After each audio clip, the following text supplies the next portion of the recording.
I'm feeling a lot better today because this was a fairly wholesome patch. I want to let you know I went back and re-recorded this intro afterwards because I did not expect this to be as long of a video as it is. There's a lot of information in here and I break it down fully. I expected this February 22nd patch to only be, hey, here's normal gyms, poop out normal gyms and server merge. That's not what this is. We have fishing mode. We have a changing of the way the entire crafting system works for legendary gyms for free to play, which is like a really big deal that not many people are even catching or talking about right now.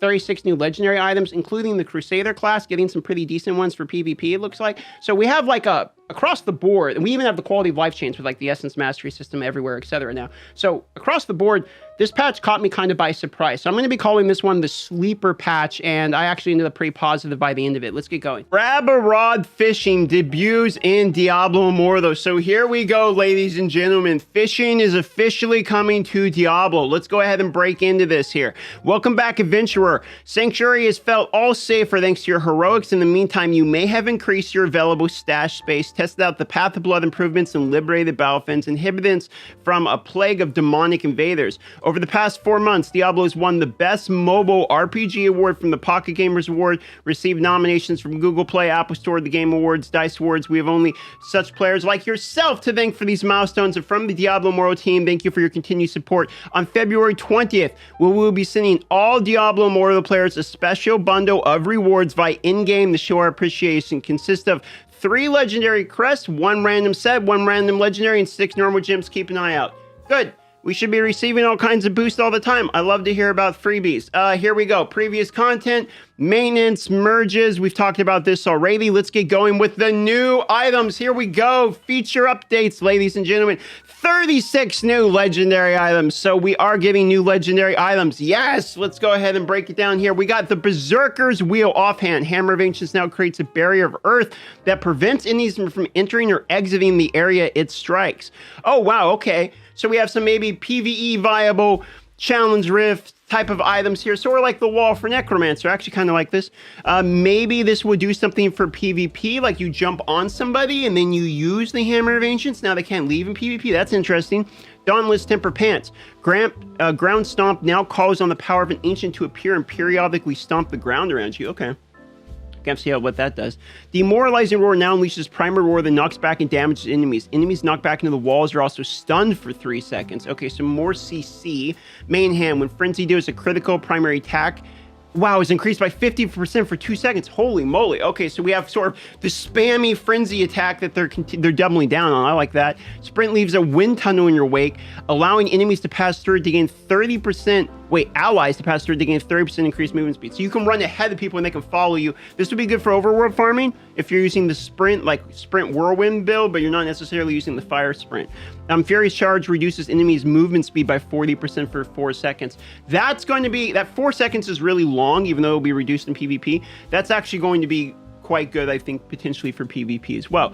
Barbarian will gain additional zone control with the Hammer of Ancients Earthen Barrier. The Earthen Barrier traps enemies in a small area, creates walls that can be used to combo with Demoralizing Roar and Ground Stomp. I see what they're saying. So basically, they want you to jump on, slow movement, AoE and freeze somebody down, and then Demoralizing Roar them into the walls you created in order to do stun. Basically, they want you to get on top of people and then CC them more. This seems like this is mostly PvP oriented for the most of this.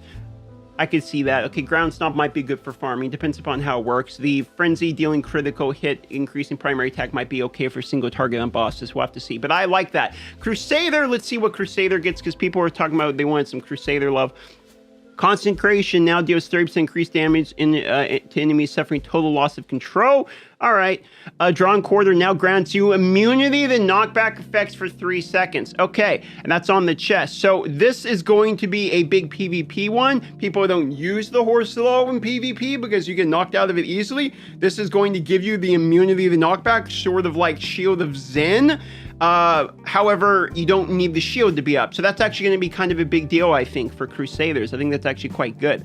Shield Charge now raises a Holy Barrier before you, instead causing you to charge forward. Barricade moves with you, blocking enemy projectiles and decreasing all damage taken from the front by 50%.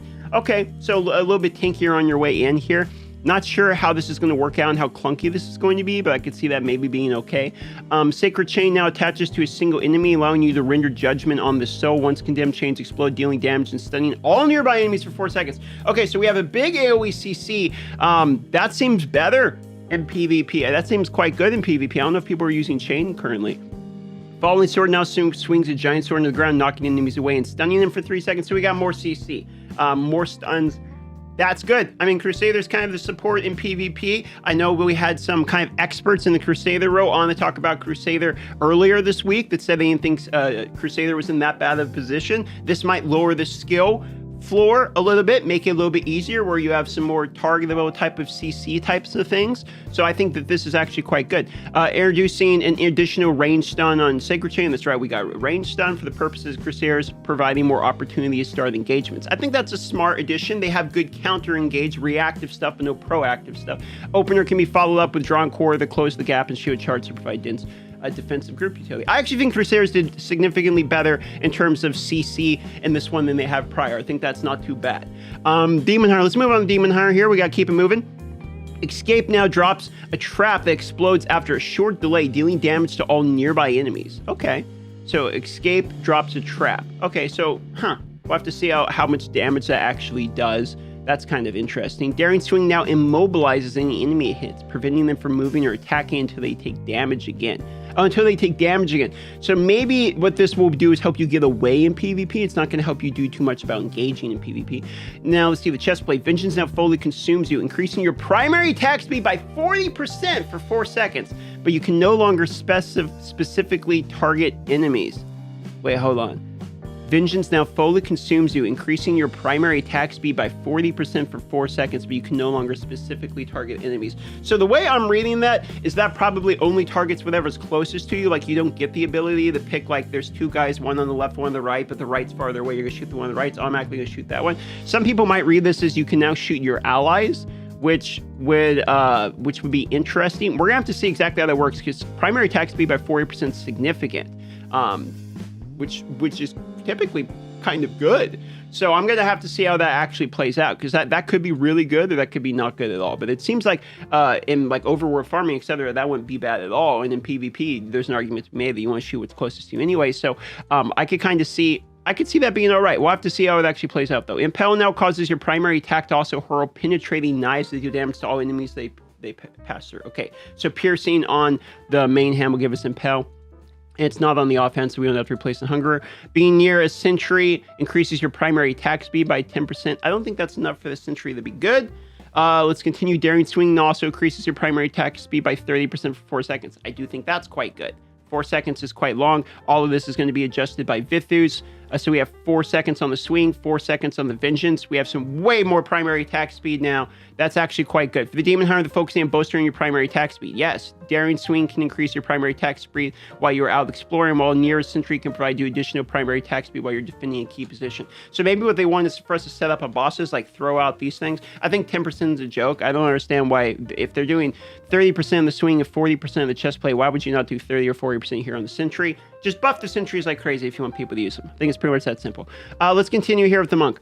All right, now the Monk is already in a good place. I don't want to see more PvP upgrades. Let's see, at the chest plate here, Inner Sanctuary grants immunity to knockbacks to allies within the inch. Okay, so this is actually, I don't think it's that OP, because it's Inner Sanctuary, and it's the chest plate, which is also grants immunity to knockbacks to allies within the area. You could probably combine this with maybe like the Petrifying Helmet to help your allies not get CC'd by things like the pillars, but then also if they enter there like barbarians or something, you petrify them after a while. This might make Inner Sanctuary actually start being usable a little bit, because what you could do is drop down Inner Sanctuary in PvP on top of like the actual zone you're moving. Maybe. Let's continue. Wave Strike now causes your primary attacks to unleash an explosion, damaging nearby enemies. Okay, so it's an offhand, causes your primary attack to deal explosion. So you get AoE on your basic. I mean, that seems like that could be kind of good in PvE anyway. I don't know about PvP. Maybe it might make your in PvP, if the explosions, depending on how big the explosion is, can make your AoE a little better. Mystic Strike now also increases your primary attack speed by 30% for 4 seconds. Okay, it's on the shoulders, which means it's competitive for things like Shimmerlin. So that's not really OP. That might help a little bit on basic attacks for like single target damage for bosses, etc. Dealing damage to enemies affected by exploding palm can increase its remaining duration by 0.5 seconds up to 4 seconds. Okay. Yeah, I don't know how much I like that. I like the exploding part of it, but I could see if you have other modifiers where this could potentially be good. Flying Kick now unleashes a strong kick to a single enemy that knocks them back a large distance. The kicked enemy also inflicts a short knockback and deals damage to any other enemies it comes into contact with.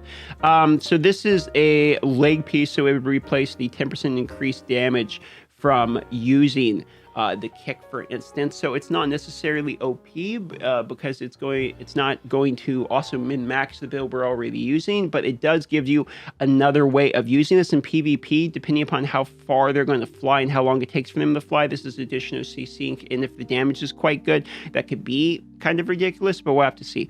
The main hand here, 7-sided strike, now causes your primary attacks to conjure a spirit ally that unleash a powerful strike on your target, damaging any enemies within its path. Okay.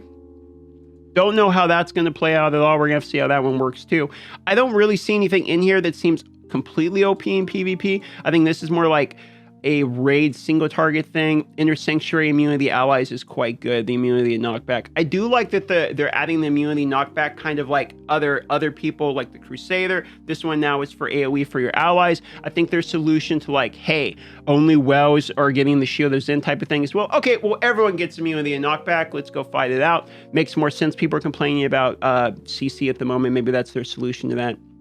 And it looks like what they're saying is they're focusing on short bursts of primary attack speed from Mystic Strike, 7-sided, and Wave Strike. So I think they're trying to get everyone to have more basic attack type of builds. Here we go to my Necromancer. Okay, Command Golem now sacrifices 10% of your current life to increase your Golem's damage by 15%. I don't think I like that much. It's just more Golem damage, I guess. Because we can combine this with the offhand, we can get a lot of Golem damage. Maybe we could actually make the Golem start hitting pretty hard. So maybe it's not that bad. The offhand, Golem now does 10% additional damage for each enemies for harmful effects they suffer. Okay, I read that terrible. Basically, your Command Golem is going to do more damage as they suffer from negative effects, up to a maximum of 40%. So basically, you dot them up or whatever, they have 40% damage increase from the Golem. It seems like this might be better for things like bosses, for instance. Bone Spikes now also reduce the movement speed of any enemies it hits by 40% for 4 seconds. So if we are doing like the post-saving spikes or something, we can get them to be slowed while they're on top of it.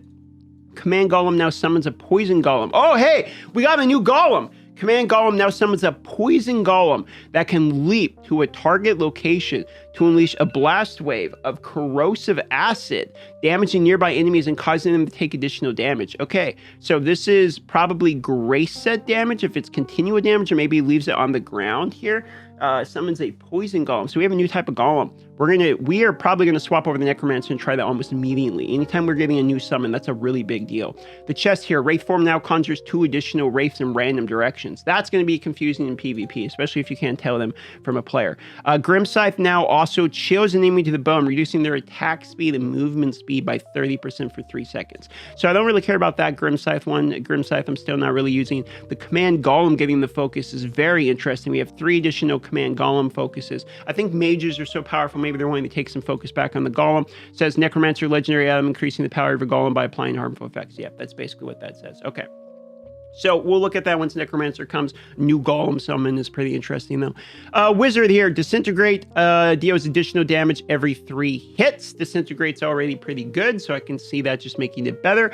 Lightning Nova unleashes a single uncontrollable arc that jumps chaotically between enemies, dealing damage to any enemies it touches. I wonder if there's a limit on how many times it jumps. This could be pretty good in PvE. It could also be good in PvP to get damage guaranteed from a range, depending upon how that works. I like that it's for Lightning Nova. Lightning Nova gets some more focus there. Shoulders, generate a charge of teleport when you defeat an enemy. Cannot occur more than once every 30 seconds. That will help with mobility for farming, or in PvP, you get a kill and you can jump back out maybe.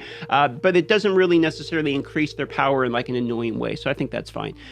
Black hole now devours the power of enemies caught within it, increasing the damage you deal by 2% for a maximum of 10% for 2 seconds. So this could be a nice increased PvE damage when the boss summons a bunch of dudes. You throw the black hole on them, brings all the guys together, and you're getting all the power from it. Don't see this being too useful in PvPs. You're typically only hitting 1-2 people if you're lucky with the black hole, but in PvE, especially in bosses, I can see this being okay. When magic missile, though it is on the head spot, which is pretty competitive. When magic missile deals a critical hit, it explodes and deals additional damage to nearby enemies. Oh, that is good. When magic missile deals a critical hit, explodes and so that's a basic attack effectively having an AoE on it because it's only off of critical, which is fairly common. I like that. Arcane Wind now conjures a storm that grows over time, pulling in and damaging nearby enemies. That seems really cool too.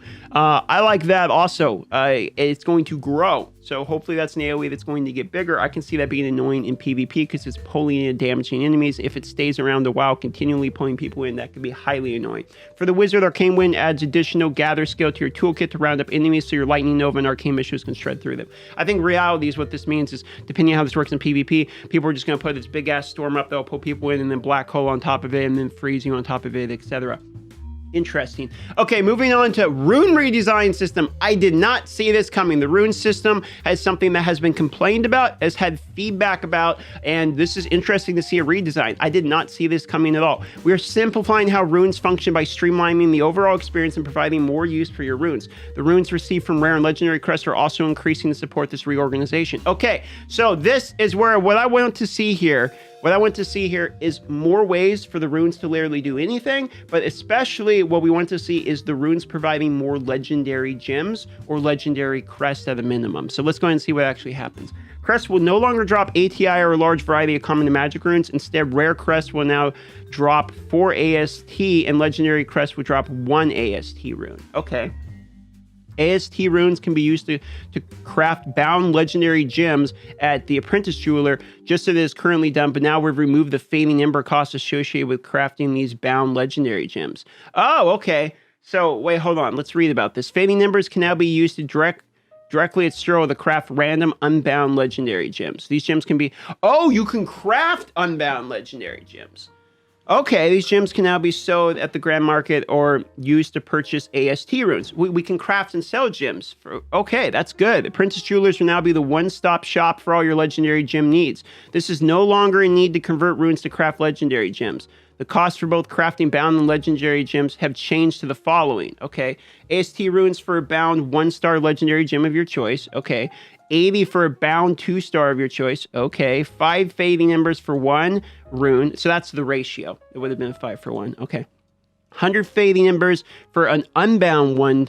Okay, so now you collect and save your fading embers and you trade them in for unbound 1-star, or you craft and turn a random unbound 1 to 5-star or a random unbound 2-star legendary gem. So the fading embers are now just more additional free to play resources that we want to save up in order to craft more than just eternal legendary crest. You can craft now random unbound ones, which you use to sell to get money. Okay, whereas the 20 AST runes will craft bound ones of your choice. You will get unbound ones of not your choice, as well as including a 5-star legendary gem with a 320 fading ember. So we used to be able to craft 5-star legendary gems.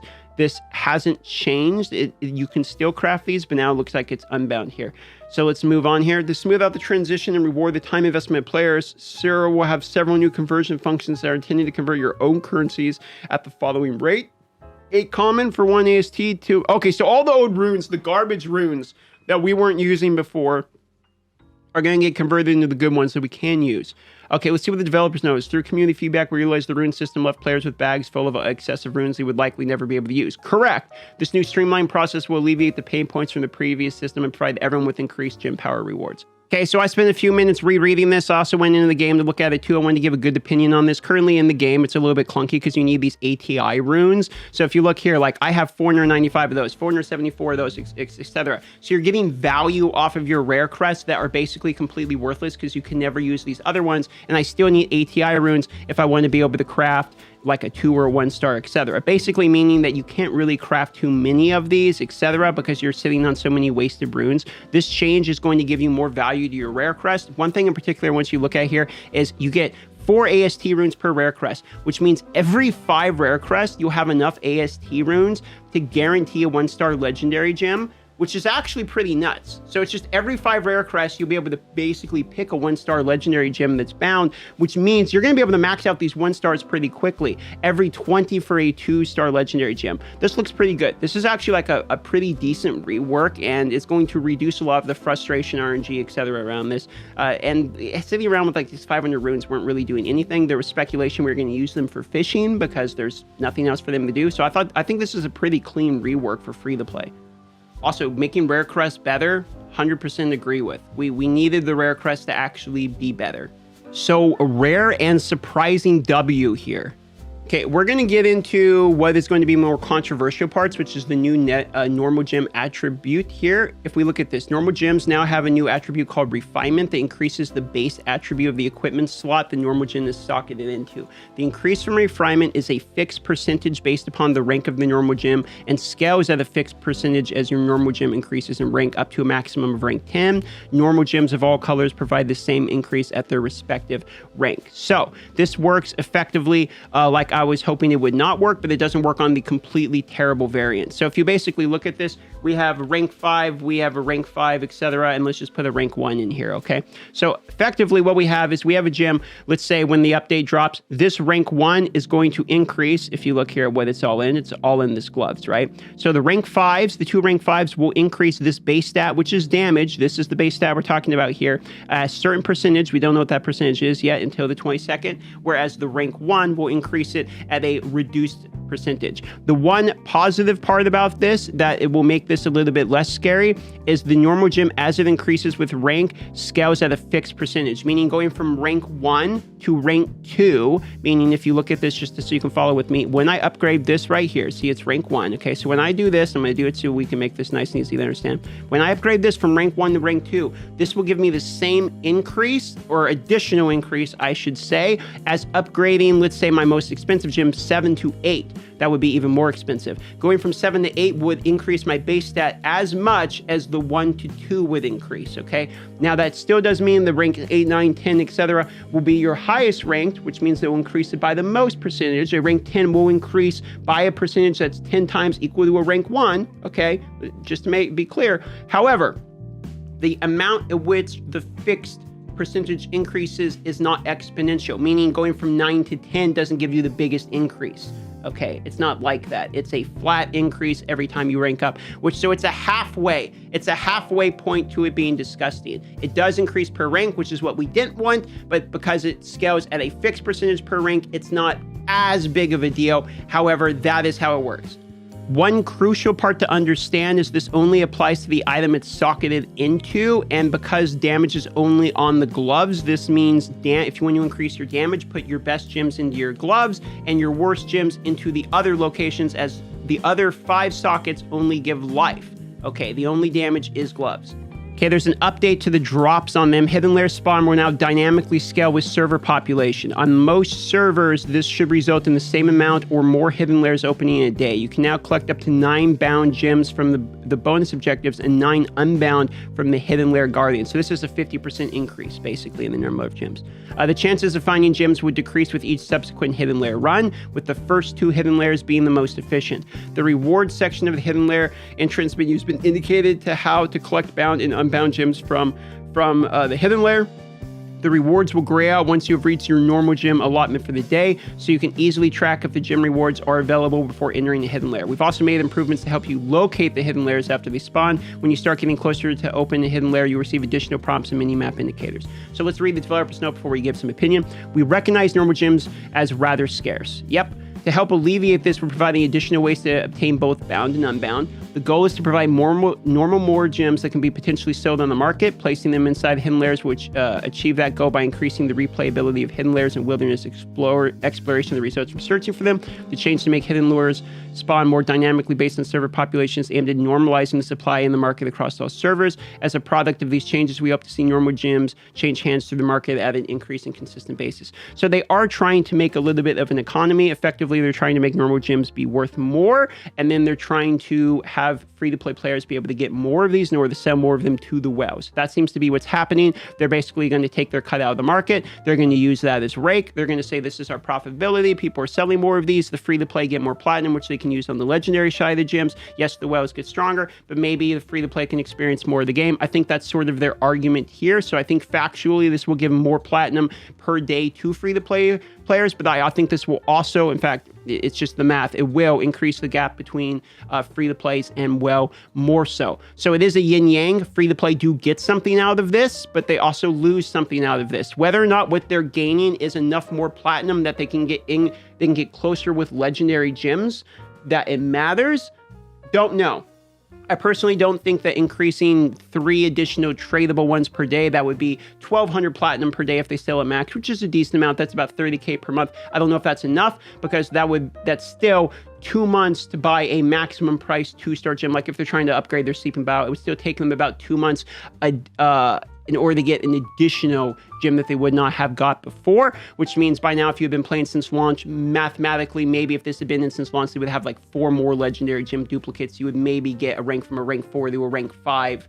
Is kind of the napkin math. So napkin math, what I'm saying is if this change had been in the game since day 1, free-to-play players might have if they have a legendary gem that's like rank 4, maybe it would have been rank 5 instead for a 5-star. That's about the mathematical difference on how much this would have mattered. I do think that doesn't include the bound gems being better, because this is just factually, this is just more items for players. And something I'm trying to give a good middle ground take, because I don't want this just to be a huge negative thing where people look at this and say, hey, all this is doing is separating the gap between the free-to-plays and whales, because it is, but also that's also what Essence Mastery did. It made whales stronger, but I also do think Essence Mastery was a good thing in the game. I think most free-to-play people liked it as well. So there is benefits to this. If you're a free-to-play farmer, you will make more platinum.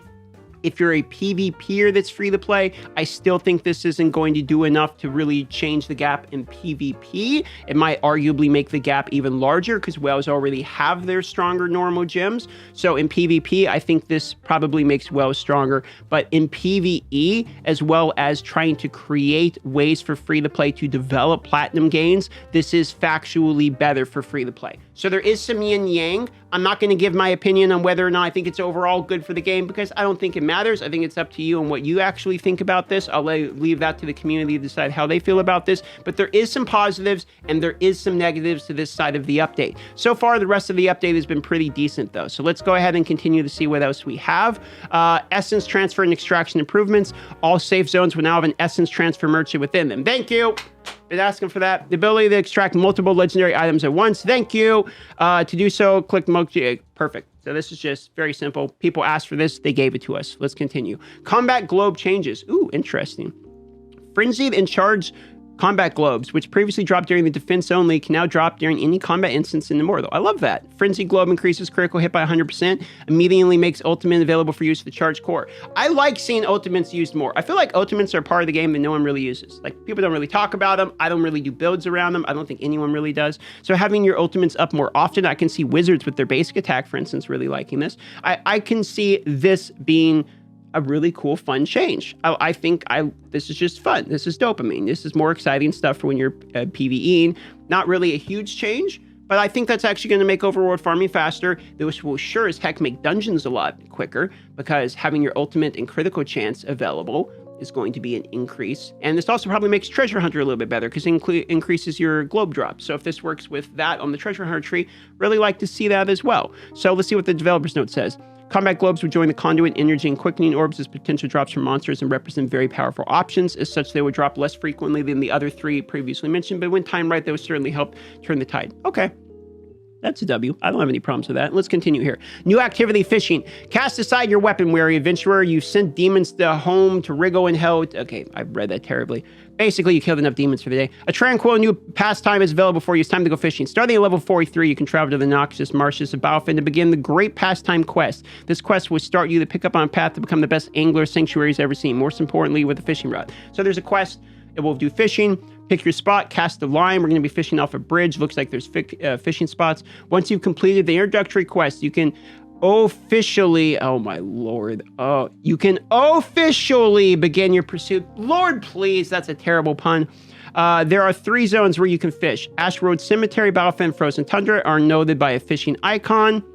Cannot be attacked by monsters while you're inside of them. You can only fish within a designated fish. I like that you can't be attacked. So people can't like grab monsters, drag them onto you, and then annoy you. You have to buy bait. Looks like bait's 200 gold each. That's fairly cheap. That's all right. Before you can attempt, you will need bait. Unlimited bait can be purchased from the fisher. You can hold 99 pieces in your inventory. Okay. So 99 pieces is 20k gold, not a big deal. Once you have your rod, some bait, or watering hole in mind, it's time to rig up some fish. Tapping on the rod icon by your skills button, you would choose specifically where within the fishing spot to cast your line. After releasing the button, the timer will appear displaying white, blue, and gold colored fishing icons.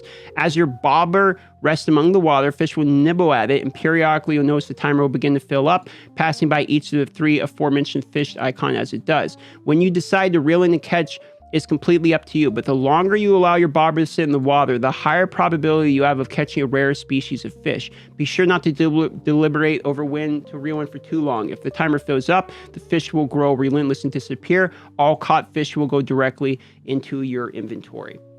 So basically, wait, reel it in. Longer you wait, better it is. Don't wait too long. It will go away. If you cast fishing rod, then close to the Diablo Immortal app and open it back up again, your fishing session will conclude. You must cast it again. So basically, they say a disconnect won't disconnect it, but if you actually close the app, this will. If you have like the iPad with the stage manager, this would be great to do in the background, basically. Let's continue here. Reel and deal. What is this image here? It looks like you can basically sell fish, which will give you experience in gold. That's interesting. After you've reeled it in there, you can head to your nearest fisher to exchange it. 5 categories: common, uncommon, rare, legendary, mythic, each denoted by different coloring of the fish. The rarer the fish, the greater rewards you can exchange for items such as items of random rarity and a new aesthetic for your fishing rod. Okay. This is all cool stuff. I like this. More experience in gold. I think if I can fish and get as much experience as I would farming, I doubt that, but if I can, that's cool. I like that. So we got some fish here. Let's continue. For the unique fish. Oh, there's 40 unique fish. Each species, the preferred habitat can only be caught there. Fishing spots with to see which bounties you can wrestle up from the water. Within the log sections, an entry for each fish caught. Oh, we have new logs for the fishing. The highest weight on your server. Oh, wow, there's like a record for the highest weight caught on your server. There's also the angler's log for dedicated adventurers. This is cool. You get like, we're going to get like a leaderboard for fishing. Fishing presents a new way for the immortal experience. You know what? I like that. This is hilarious because this is like a call out to what Brad said a long time ago. Because in Immortal is an MMORPG, we have a unique opportunity to explore the world of Sanctuary through a new lens. Fishing is our first step towards adding immersive world-based experiences that bring combat-less gameplay with social touches. Our goal was to provide a relaxing activity for players who have achieved their personal character power goals for the day but aren't ready to log off, but still want to be part of the world of Sanctuary. There's a light touch skill component to catching fish, and you can earn bragging rights for reeling the biggest fish in Sanctuary. You know what? This is just a big feels good. I think fishing is just a big feels good. This is a pretty big W. This is casual, fun. They just added it for the fun of the game. The cynic in most people probably be like, oh, they should fix legendary gems and all these other things first. But it's like, I think this is cool. I think MMOs need stuff that's kind of pointless other than just to go have fun, to interact with other players, have a leaderboard, catch some fish. I kind of like it. But then again, I'm a RuneScape player who actively fishes in the background while playing Diablo Immortal anyway. I've been woodcutting for a month straight right now, so I'm a sucker for these kind of things. Maybe I'm a unique situation, but I actually like this. So let's continue here. Activity schedule and calendar. With Sanctuary constantly evolving, it's becoming tricky to keep track of activities. Okay, great. So this is activity planner and tracker. Basically, it lets you know when things are happening in the Warband clan, etc. I like this a lot as somebody who's been a leader of a clan. I think I currently am because Veldshot quit. Knowing when I need to show up for stuff is going to be important because I do a bad job of that. Activity scheduler. So this is pretty cool. You'll be able to activity schedule things like Battlegrounds, turn off the notifications you want. That's a W quality of life. You know, this patch is actually coming in as a little bit of a banger. I'm not gonna lie. Like, I thought we were only getting the normal gym update. I didn't know we were getting more patch notes today. They were secretly quiet about this. Blizzard didn't say shit about this one to me. So this is kind of catching me off guard. But dude, all of this stuff is like quality of life stuff. I like all of this. Okay, so we have activity planner that's going to happen on the 22nd. Server merge wave 3. I'm not going to talk a lot about this. We already talked about this. Hungry Moon limited time event. This is just the Hungry Moon again. Not going to talk about that. And then bug fixes. Let's see if there's actually any bug fixes that are getting added to the game. Nope. So, okay. 2 things come to mind. Fishing actually looks fun. I think I'm going to be doing fishing. I will compete for the best fish because this is the type of shit I actually like to do. I'm really big into the social and skill stuff. I would definitely be going for that. This essence extraction was a W. Quality of life. Combat globe changes is just a fun one. You know what it is I like about this is, this might be a rare opinion, but I'm of the opinion video games are supposed to be fun. So when I actually see stuff added in the game that's mostly focused on just increasing the fun side of it, which is what this feels like to me, like with the orbs, the fishing, quality of life changes, making rare crests feel better. We even had some legendary gem quality of life for free to play. I actually just really like this patch, honestly. I actually just really like this patch. The normal gems are debatable and are going to have some controversy, but to be honest, I love this rune thing. I love the fishing. All these legendary items seem good. There are some questionable ones, but I think most important, Crusader got probably the biggest love out of all of these. You got 2 new additional stuns, including targetable stuns. I think that's something people are going to be happy about. This actually feels like a I actually like this patch. So for me, this is the W today. I actually feel fairly positive, which I was expecting when I saw patch notes to wake up, see about just the normal gym side of things and be a little bit bummed out because it's debatable whether or not it's a positive change. But the rest of these are actually pretty good quality of life and some healthy changes. So for me today, I like that. I especially like the rare crest change because rare crest actually means something now. So let me know your opinions on it down below. Love y'all. See you on the next one.